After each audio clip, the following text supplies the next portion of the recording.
Au vu de tout ce qui précède, le gouvernement du Niger, prenant en compte les aspirations et les intérêts de son peuple, décide en toute responsabilité de dénoncer avec effet immédiat l'accord relatif au statut du personnel militaire des États-Unis et des employés civils du département américain de la défense sur le territoire de la République du Niger. Une correspondance diplomatique sera adressée à la partie américaine à cet effet, fait à Niamey le 16 mars 2020.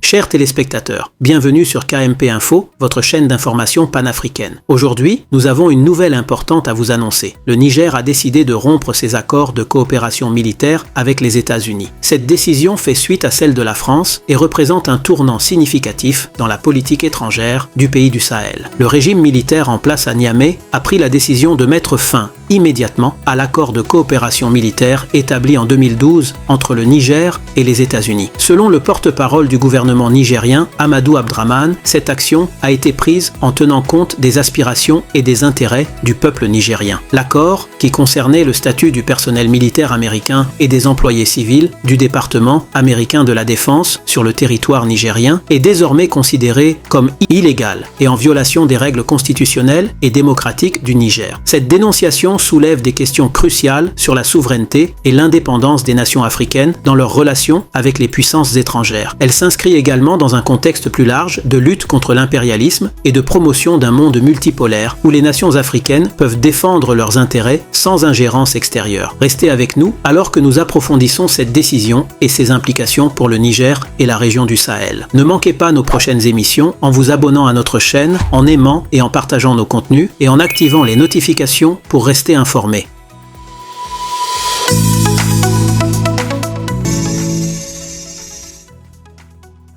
Le gouvernement de la République du Niger porte à la connaissance de l'opinion nationale et internationale que les 12, 13 et 14 mars 2024, ses représentants, sous l'autorité de son Excellence M. Ali Mohamed Lamine Zen, Premier ministre, ont eu une série de rencontres de travail avec une délégation américaine composée de la sous-secrétaire d'État adjointe aux affaires africaines, chef de mission, Mme Molifi, du Dr Céleste Wallander, sous-secrétaire à la Défense pour les affaires de sécurité internationale, du général Michael Langley, commandant en chef de l'Africom, et de Mme Kathleen Fisbon,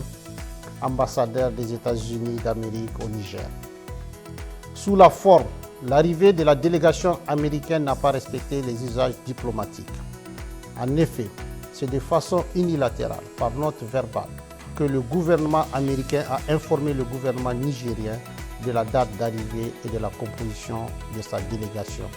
ainsi que les autorités nigériennes à rencontrer, sans précision aucune quant à l'objet de sa visite. C'est donc par courtoisie et suivant nos traditions millénaires d'accueil et d'hospitalité que le gouvernement a reçu la délégation américaine. Sur le fond, les échanges entre les deux délégations ont porté essentiellement sur la transition militaire en cours au Niger, la coopération entre les deux pays, en particulier la coopération militaire et la lutte contre le terrorisme, les orientations et perspectives politiques du Niger dans leur aspect relatif au choix des partenaires sur le plan diplomatique, militaire et stratégique, étant entendu que dans l'approche américaine, toutes ces trois questions sont profondément liées. Sur la transition en cours et le retour dans le meilleur délai à un ordre constitutionnel et démocratique, le gouvernement du Niger a réaffirmé sa ferme volonté d'organiser dans les meilleurs délais le retour à une vie constitutionnelle normale. Il s'agit d'un engagement solennel en toute responsabilité du président du Conseil national pour la sauvegarde de la patrie, chef de l'État, tel qu'exprimé dans son adresse à la nation du 19 août 2023. Sur le choix des partenaires diplomatiques, stratégiques et militaires, le gouvernement du Niger regrette la volonté de la délégation américaine de dénier au peuple nigérien souverain le droit de choisir ses partenaires et les types de partenariats à même de l'aider à lutter véritablement contre le terrorisme, alors même que les États-Unis d'Amérique ont décidé unilatéralement de suspendre toute coopération entre nos deux pays. Aussi, le gouvernement du Niger dénonce-t-il avec force l'attitude condescendante assortie de la menace de représailles de la part de la chef de la délégation américaine vis-à-vis du gouvernement et du peuple nigérien. Cette attitude est de nature à saper la qualité de nos relations séculaires et miner la confiance entre nos deux gouvernements déjà entamés par les événements du 19 octobre 2023. S'agissant des cas précis de la Fédération de Russie et de la République islamique de l'Iran, deux pays avec lesquels le Niger entretient des relations diplomatiques depuis plusieurs décennies et qui focalisent particulièrement l'intérêt des États-Unis d'Amérique. Le gouvernement tient à porter à la connaissance du peuple nigérien et de tous les peuples de la communauté internationale qu'il n'a jamais signé d'accord secret avec ses pays partenaires. Tous les accords signés par le Niger depuis l'avènement du Conseil national pour la sauvegarde de la patrie respectent le droit international et les règles de transparence. C'est pourquoi le gouvernement du Niger rejette les allégations mensongères de la chef de la délégation américaine consistant à soutenir qu'il aurait signé un accord secret sur l'uranium avec la République islamique d'Iran. Cette approche cynique, habituellement utilisée pour discréditer, diaboliser et justifier leurs menaces contre les États, n'est pas sans rappeler l'exemple de la Seconde Guerre d'Irak. En effet, les Nigériens et l'ensemble de la communauté internationale se souviennent encore des fausses preuves brandies par le secrétaire d'État américain devant le Conseil de sécurité pour justifier l'agression américaine contre l'Irak et que dans cette affaire, le gouvernement du président Tanja avait été accusé de façon mensongère d'avoir fourni de l'uranium aux autorités de Bagdad, alors même qu'il est de notoriété publique que l'exploitation de l'uranium nigérien est totalement contrôlée par la France. Quant à la Fédération de Russie, il s'agit d'un partenaire avec lequel le Niger traite d'État à État,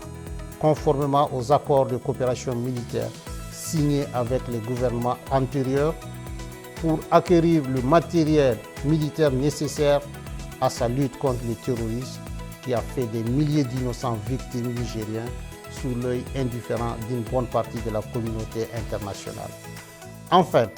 le Niger réaffirme son engagement solennel à coopérer dans la transparence et le respect de sa souveraineté avec tous les pays et peuples épris de paix et de justice, conformément aux règles du droit international. Sur la coopération entre les deux pays, en particulier la coopération militaire et la lutte contre le terrorisme, faut-il le rappeler, la présence américaine sur le territoire de la République du Niger est illégale et viole toutes les règles constitutionnelles et démocratiques qui voudraient que le peuple souverain, notamment à travers ses représentants élus, soit consulté pour l'installation d'une armée étrangère sur le territoire national. Ainsi, c'est par simple note verbale numéro 174 du 6 juillet 2012 que la partie américaine a unilatéralement imposé au Niger un accord relatif au statut du personnel militaire des États-Unis et des employés civils du département américain de la Défense sur le territoire de la République du Niger. Cet accord est non seulement profondément injuste dans son fond, mais également ne répond pas aux aspirations et aux intérêts du peuple nigérien pour les raisons objectives suivantes. D'abord, il contraint le Niger à payer des factures liées aux taxes des avions militaires américains dont ces derniers doivent normalement s'acquitter et qui coûtent des milliards de francs CFA aux contribuables nigériens. Ensuite, les autorités nigériennes compétentes n'ont aucune information sur les activités militaires menées à partir des bases américaines au Niger et ignorent jusqu'aux effectifs civils et militaires ainsi que le matériel américain déployé sur le sol nigérien. Enfin,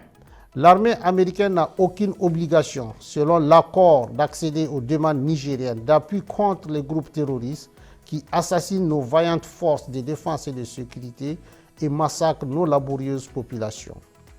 Aussi, depuis le 26 juillet 2023 et l'avènement du Conseil national pour la sauvegarde de la patrie, le gouvernement américain a décidé unilatéralement et brusquement de suspendre sa coopération militaire en violation de l'accord imposé au peuple nigérien en invoquant l'article 7008